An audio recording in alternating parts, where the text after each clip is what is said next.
Bueno, buenas tardes a todos. Vamos a pasar ya a las actualizaciones de diálisis peritoneal y para ello tenemos a la doctora Claudia Juste, que como todos sabéis, pues trabaja en la unidad de diálisis del Hospital 12 de Octubre y bueno, tiene mucha experiencia, entre otras cosas, en diálisis peritoneal. Entonces, cuando quieras, Claudia. Bueno, muchas gracias por la presentación, más viniendo de Gloria, que como sabemos es una de las líderes de diálisis peritoneal. Quería dar también las gracias a la SOMANE por invitarme a dar esta charla.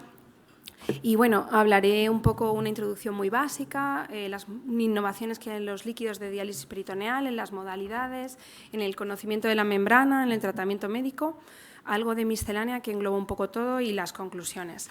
Y es verdad que en hemodiálisis ha habido algunos cambios, tampoco quizá todos los que esperábamos, y en diálisis peritoneal pues yo creo que estamos ahora en un momento de cambio porque os voy a presentar cosas que sí que son nuevas, pero que el grueso de la diálisis peritoneal es prácticamente lo que había hace 50 años y los líquidos casi los mismos. Entonces, ¿por qué no se avanza? Pues yo creo que hay cosas intrínsecas. Nosotros la diálisis peritoneal la planteamos como una cosa mucho más libre, mucho más abierta, y estamos compitiendo con el riñón, que es algo que tiene un tamaño muy pequeño, que no requiere, que requiere nuestra propia energía y que el agua la tenemos nosotros. Y en cambio, en las diálisis pues tenemos estos tres inconvenientes que es difícil valorar. Luego, aparte, en la diálisis tenemos mercados que son poco competitivos, tienen una regulación específica con unas normas, que eso también hace difíciles los avances. Por otro lado, como vais a ver, esta mañana se han presentado trabajos de hipertensión que tienen 12.000, 15.000 pacientes. Vais a ver que en hemo había cosas así, pero en peritoneal la evidencia científica es muy baja porque los estudios son pequeños. Y por último, yo quería decir que a veces también son motivacionales. Somos nosotros mismos los que a lo mejor no hacemos hincapié. Os enseño este trabajito, es que se ve muy pequeño, perdón, pero hemos hecho en el grupo de apoyo a la diálisis peritoneal y aquí le preguntábamos a los residentes qué es lo que más les gustaba, qué es lo que menos, y aquí, muy pequeño, perdón, se ve dónde está lo peor formado y este verde es la diálisis peritoneal. Entonces, yo creo que también innovamos poco, explicamos poco y quizá por eso a los residentes les gusta menos y por eso nos dedicamos menos.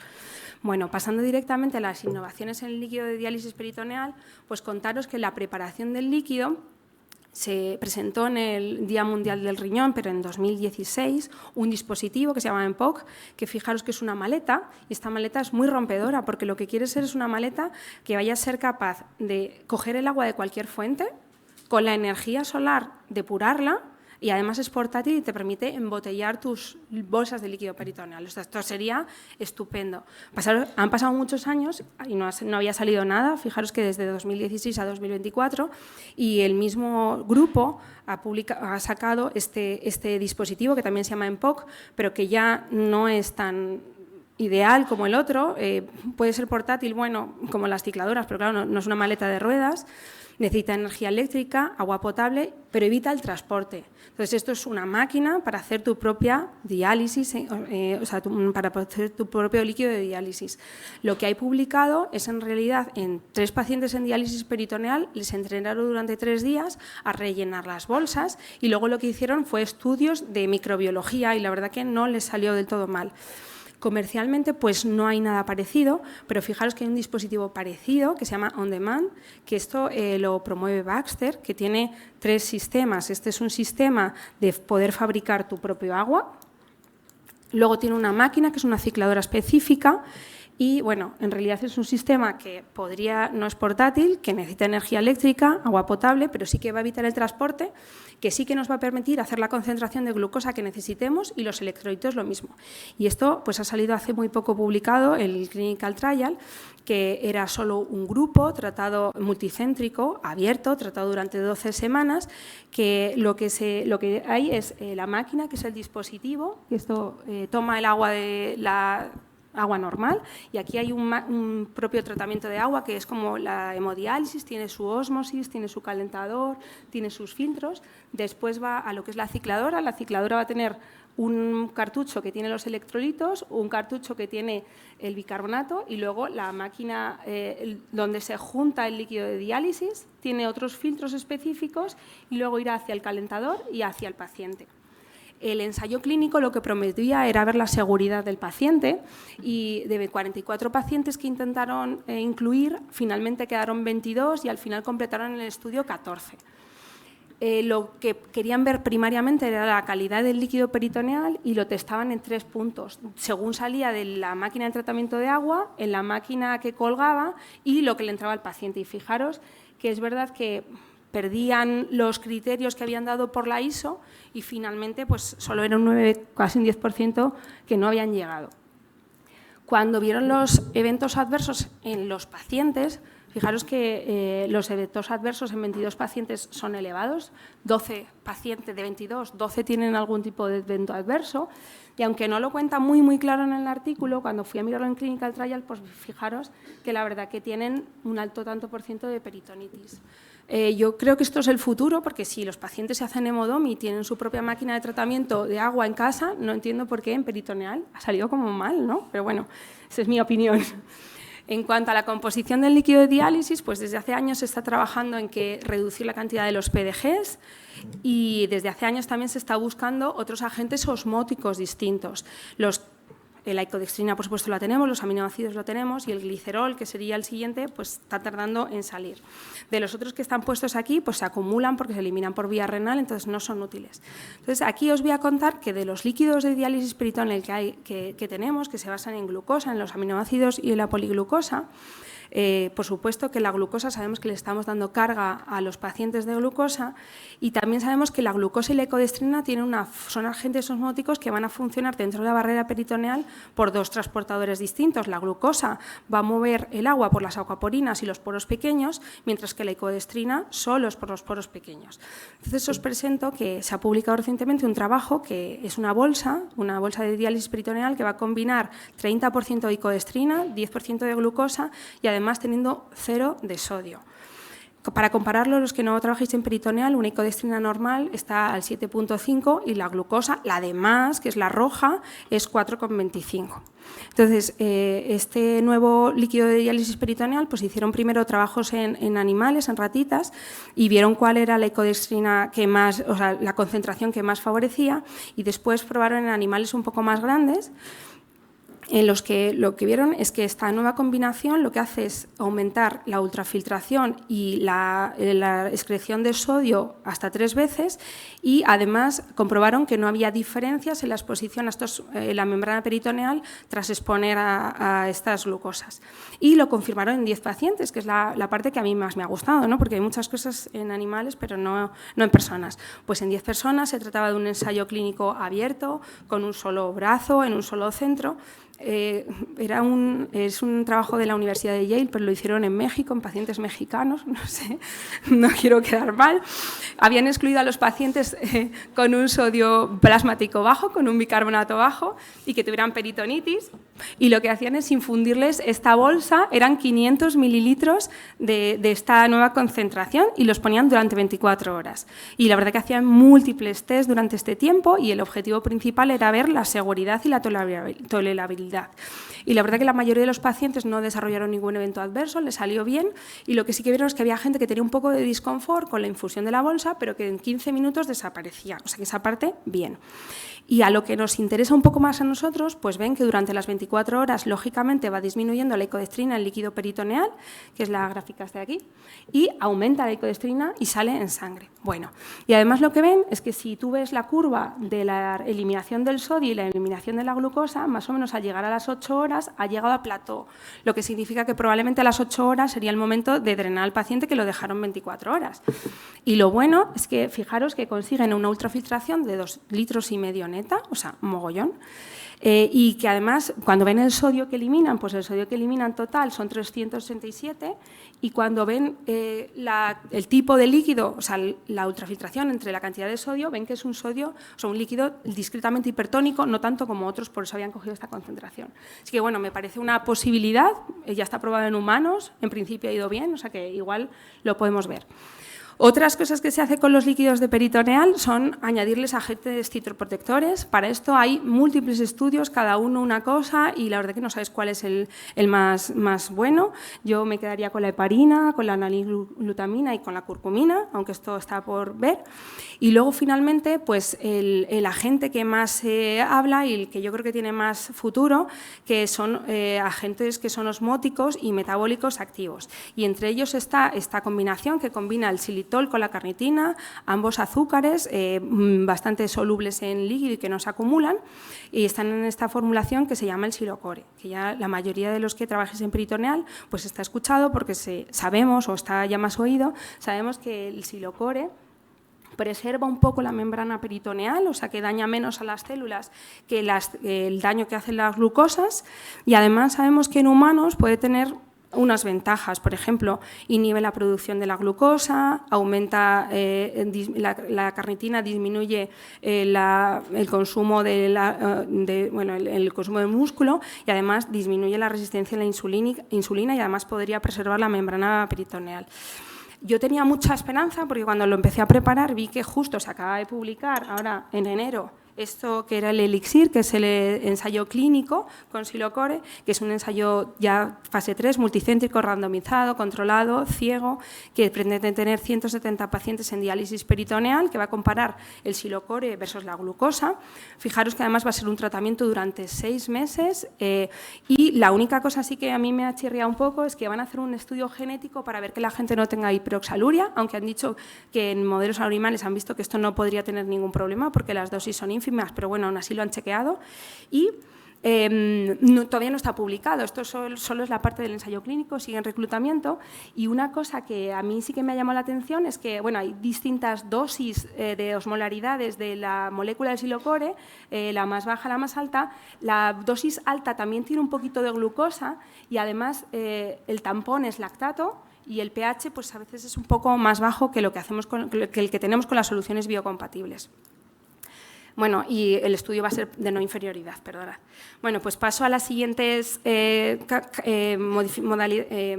innovaciones en la modalidad, y la primera es esta hemodiálisis, o sea, diálisis peritoneal de flujo directo, que lo que intenta es refrescar o poner un líquido de diálisis peritoneal nuevo. La primera es la de flujo continuo, que lo que se basa es hacer como una especie de líquido limpio continuamente. Fijaros que tenemos una solución de diálisis peritoneal que va a pasar hacia el paciente y volverá otra vez eliminada. Lo que se tendría que conseguir es conseguir un flujo del líquido peritoneal entre 150 y 200 mililitros minutos, es decir, que el líquido se va recambiando en el peritoneo, que no se continúa, y el principal problema que tiene esto es que es un gasto muy, muy alto de líquido porque está continuamente refrescándose. Pues para evitar esto surgió la modalidad que es muy parecida, que es la de sorbente asistido, que en realidad lo que intenta es el paciente, vamos a sacar el líquido peritoneal, lo vamos a pasar por una membrana de sorbente asistido y le vamos a devolver el mismo líquido peritoneal una y otra, o sea, el mismo líquido pero ya purificado por el sorbente y devuelto al paciente. Esto lo que quiere conseguir son unos flujos de unos 2 litros a la hora del líquido de diálisis peritoneal, y solo se puede utilizar unas 7-14 horas, que la verdad que ya 7 horas y 14 litros en total.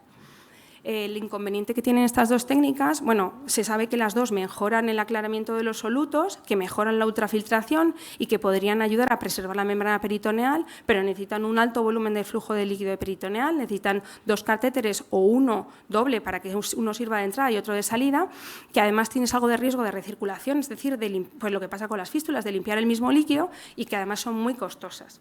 Existe un ensayo clínico publicado, que es está publicado en 2022, que es el AQUAC. Además, este es un dispositivo que es un dispositivo portátil que pesa unos 2 litros y que se hizo un estudio con 15 pacientes y se les hicieron 9 sesiones de diálisis peritoneal con este ciclo.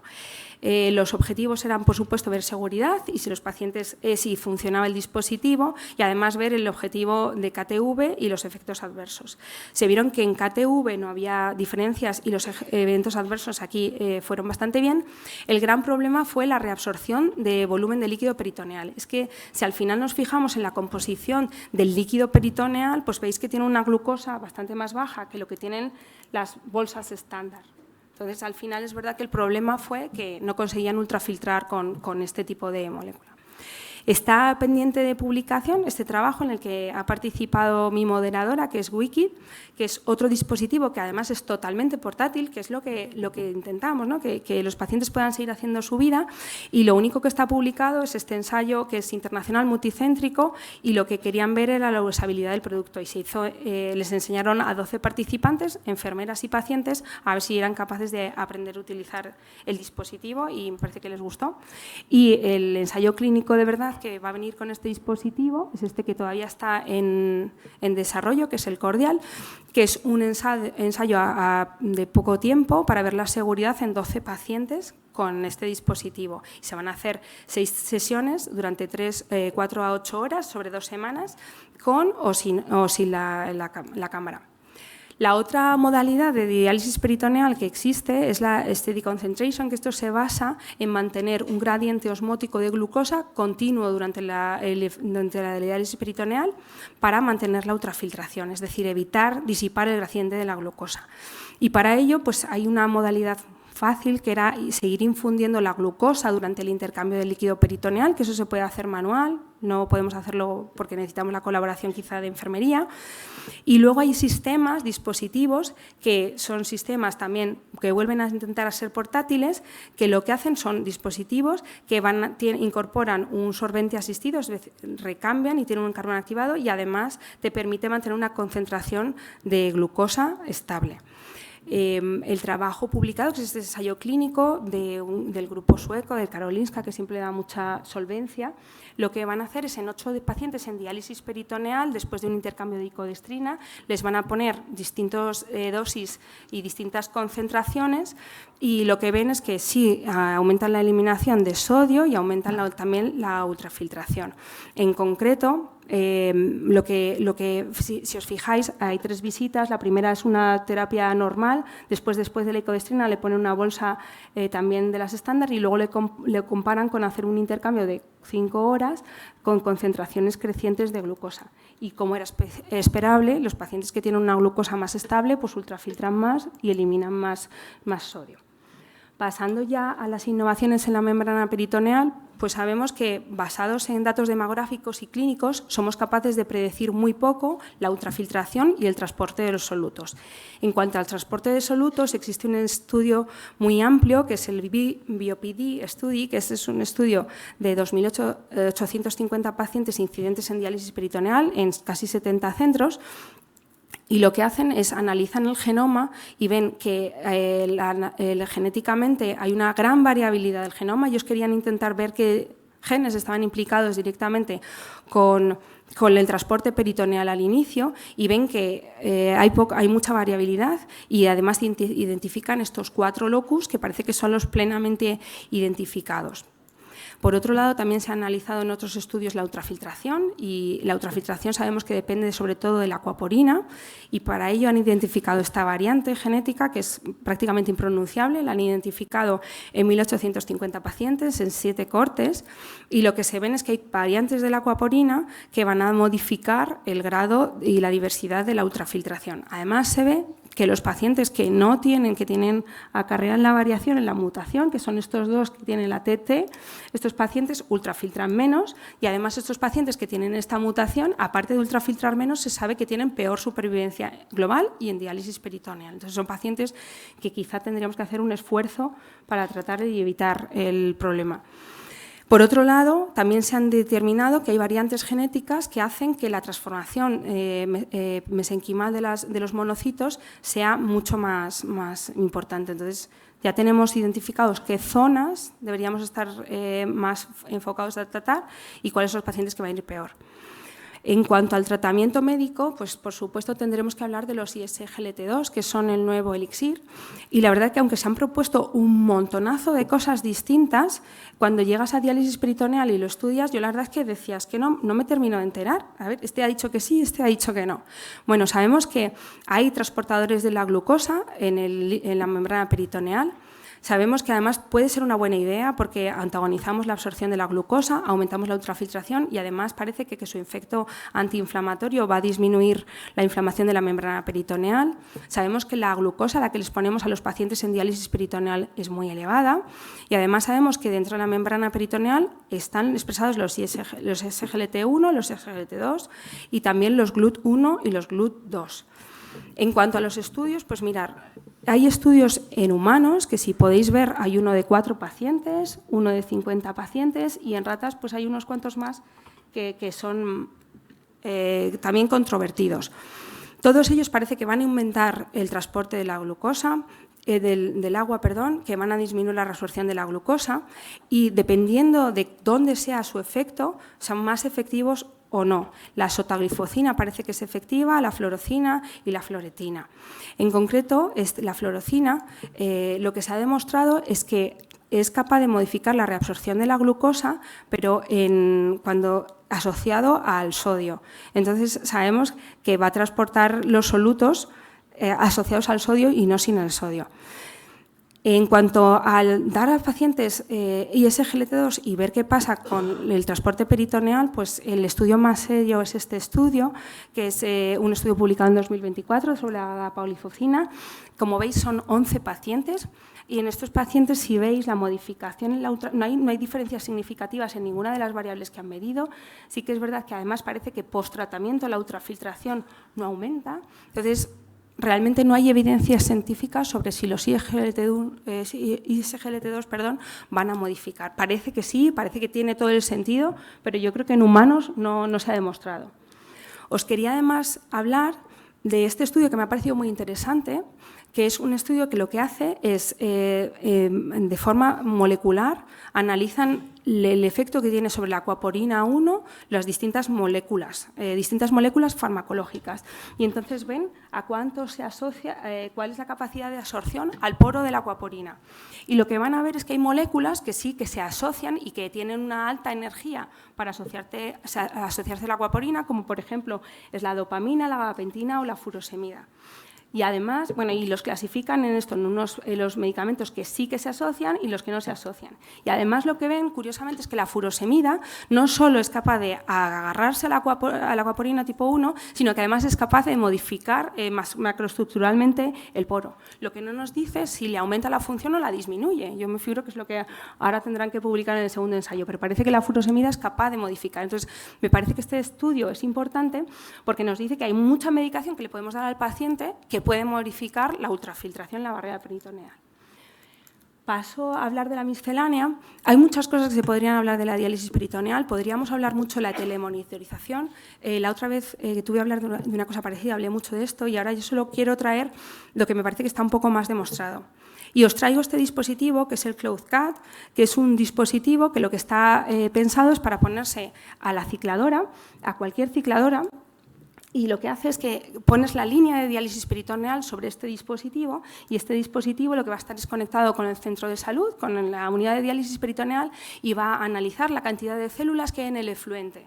Entonces, lo que sí que ha demostrado es que, bueno, es un ensayo clínico, que ahora os lo mostraré, es un ensayo clínico en el que ni el paciente ni el personal sanitario sabía lo que pasaba. Entonces, simplemente este dispositivo era monitorización y luego veían qué pasaba. Entonces, ven que el dispositivo es capaz de diagnosticar las peritonitis por guías de la ISPD hasta 4 días antes de que la peritonitis de la cara y esto han demostrado que es significativo. Entonces, ya os digo, es un estudio sin intervención, simplemente era monitorización, pero ya se ve que 4 días antes de que pase una peritonitis ya hay modificaciones en el tipo del líquido de diálisis peritoneal. Es un dispositivo que ahora mismo pues, no es barato, pero yo creo que perfectamente se puede incorporar a nuestra rutina y ya ha demostrado que puede adelantar 4 días una peritonitis.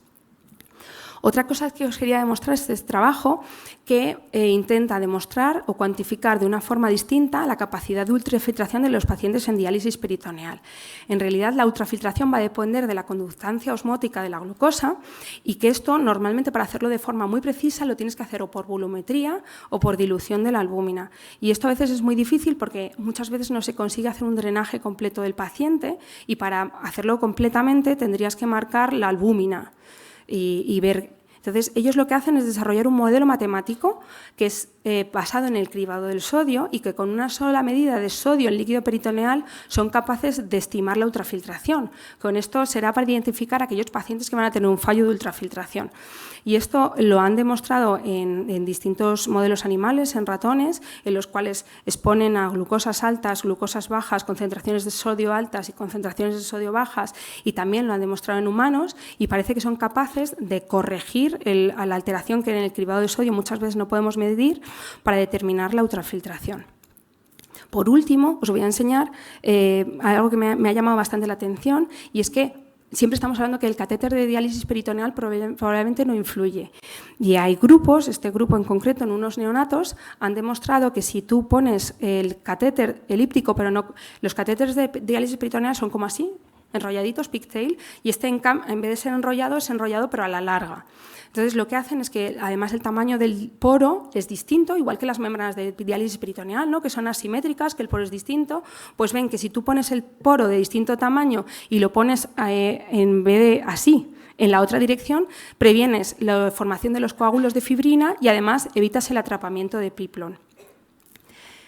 Y ya para concluir, pues la innovación en la diálisis peritoneal debe ser prioritaria para los profesionales y para la industria, que el líquido peritoneal debería estar producido en casa para evitar los transportes, el almacenamiento y también pues, para aumentar nuestra fama de diálisis verde, que existen nuevos agentes osmóticos, citoprotectores y reguladores que la verdad que cada vez van a tener más peso, que hay las modalidades experimentales de diálisis peritoneal que han surgido, una mejora el transporte de los solutos, otra mejora la ultrafiltración, y yo creo que, o sea, yo lo que veo es que aquí nos hemos centrado en que sean portátiles, igual tú sabes más, y que igual esto se puede incorporar a la cicladora, porque ¿por qué no la cicladora va a poder manejar esto y para poder hacer un sorbente asistido y regenerar el líquido de diálisis peritoneal? Uy, ahí se me ha colado.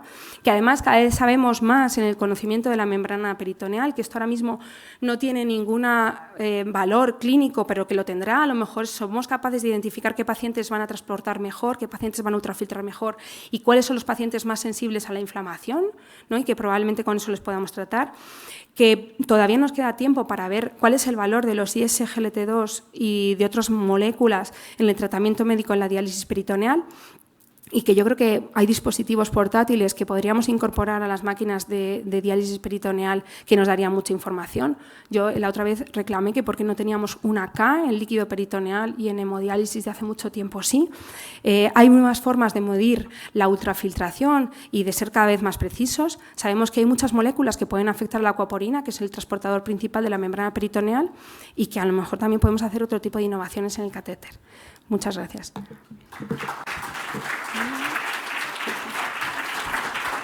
Muchísimas gracias, Claudia, por esta estupenda revisión. No te has dejado nada, ¿eh? Bueno, es que yo creo que lo difícil, a mí lo que me cuesta, por ejemplo, el ISGLT2, es que estuve varios días estudiándomelo y es que dices, pero ¿de quién me fío? Porque unos dicen que sí, otros dicen que no, parece muy claro, parece muy tal, pero luego son eso, el estudio más grande son 18 pacientes. Sí, esto es lo que nos pasa siempre. Muchas veces yo creo que eso es el problema. Tenemos como un par de minutos como mucho para una pregunta.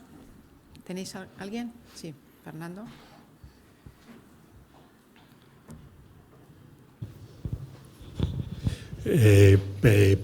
Claudia, primero felicitarte por el trabajo que has hecho, que ha sido espectacular, y luego por la capacidad de transmitírnoslo a todos.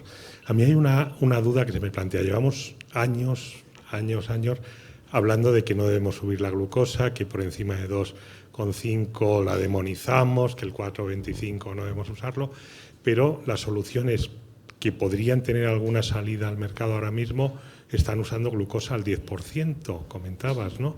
Y es lo que hace muchos años describió Vicente de esa glucosa mantenida en un estadio estable, usa concentraciones muy altas de glucosa. Entonces, volvemos a usar el 4,25, ¿qué hacemos con la glucosa, no? O sea, claramente yo no sé la respuesta. Es verdad que lo que dicen los modelos animales, que bueno, que no les han tenido mucho tiempo, pero bueno, en años de animal sí, ¿no? Y veían que no había modificaciones en la membrana peritoneal, cosa que me ha llamado mucho la atención, porque es un 10% de glucosa frente al 4,25 que ponemos nosotros y que vamos, que yo personalmente utilizo para el PET y poquito más, y para un día que alguien viene. Lo que a mí sí que me parece que, por ejemplo, el líquido peritoneal que es una icodextrina al 30 y una glucosa, que a lo mejor eso para ultrafiltrar, tampoco necesitas todos los días ultrafiltrar 2500, ¿no? Pero ¿cuántos no son los pacientes que están súper sobrecargados, que no sabes qué hacer con ellos, que les tienes súper... Entonces me parece que a lo mejor, yo no veo que esto sea para largo plazo, pero a lo mejor para corto sí, y sobre todo en 8 horas. Bueno, que claro, ponía ahí que te puede bajar la tensión, claro, ¿no? Pero yo creo que todo esto, o sea, a mí lo que más me ha gustado es que, bueno, me parece más fácil que la icodextrina ya está comercializada, que la glucosa también, que igual es más fácil, pero bueno, que yo creo que vamos viendo un poco la luz porque no se había modificado prácticamente nada los líquidos y ahora vamos a tener silocore, que yo creo que eso ya está ya casi, ¿no? Lo hemos escuchado todos. Y esto que me parece que también es una cosa. Las otras, las experimentales, pues a lo mejor tú sabes más por el... No, yo te iba a preguntar precisamente lo mismo que Fernando. ¿Cómo han medido el daño de membrana en estas soluciones? Porque es llamativo, o sea, 10% y 30% de lo han mirado en la membrana... En biopsia peritoneal. Sí, hay un... Sí, o sea, es que viene el material... En el artículo, la verdad que era larguísimo. ¿Evolución, muy largo o corto? Es que era en ovejas, creo. O sea, perdón, no, pero que no sé cómo se extrapola el tiempo, claro, en vida oveja a vida persona. Ya. Sí, que es más corto seguro. Sí. Claro, entonces, vamos, pero te lo paso porque además venía en material... Es que el artículo es súper largo porque lo hacen pero en ratones, en cerdo, en oveja y luego en humanos, en 10 humanos. Vale, pues nada, habrá que estudiárselo porque es raro. ¿Alguien tiene alguna otra pregunta? No. Yo solo una única. De todo lo que has revisado, que me ha encantado porque has hecho una revisión súper exhaustiva, ¿con cuál te quedas? ¿Cuál crees que va a triunfar de todas estas innovaciones? Bueno, yo creo que el elixir, eso me lo vas a... Yo no lo he probado, pero tú de momento va bien, crees que saldrá al mercado, ¿no? Yo creo el elixir yo creo que ya está. Lo único que me preocupaba es que el lactato fuera otra vez un lactato alto, pero bueno, me figuro que va contra lo que tenemos, va bien. Y luego yo o sea, hay una cosa que no entiendo, y aquí está la industria, no lo entiendo, porque si podemos hacer hemodiálisis en casa, porque de repente en lo de on demand, que es el líquido peritoneal que haces tú con tu propia... porque ha salido tan mal, no sé cómo puede ser que haya salido tan mal, es que eso... Es hasta doloroso que no pase ya en diálisis peritoneal, o que la gente no puede hacer... Bueno, que lo conectas a la máquina y se te hace la bolsita de líquido... ¿no? Claro, que además es el modelo Baxter, que va al también. Calentador directamente, eso. Y luego lo otro, el sorbente asistido también yo no veo... ¿Pero tú crees que eso va a salir adelante? Gloria, tú me lo preguntas y tú has participado en los ensayos clínicos, entonces a lo mejor tú tienes... O sea, yo veo que eso es una esperanza. O sea, yo espero que sí, que pero creo que tiene que salir es que la gente en su revisado. casa pueda hacer su líquido peritoneal. Eso tiene que pasar. Los dispositivos portátiles, yo que vengo hoy cargada con el ordenador y ya me estoy quejando, no creo que la gente vaya a ir con 2 kilos, por mucho el Aquac pesa solo 2 kilos, pero aún así son 2 kilos que no sé si estaríamos dispuestos a llevar. Los dispositivos de estos son solamente nocturnos. Claro, por eso que lo ideal es que sea sustituyendo a la cicladora, no para llevarlo portátil. Entonces yo creo que el sorbente asistido también debería, y la Steady, pues eso te permitiría, es que ¿por qué no podemos modificar? No sé, es que en hemo puedes hacerlo, ¿y por qué en perino? Bueno, esa es mi reivindicación. Perdón. Vale, bueno, pues nada, muchas gracias. Yo creo que, bueno, por lo menos salen cosas, que yo creo que es la primera vez que vemos cosas novedosas de verdad en diálisis peritoneal que nunca veíamos. O sea, que parece que yo creo que la cosa se está moviendo y, bueno, eso es buena noticia. Pues nada, muchas gracias. Pasamos ya a la siguiente.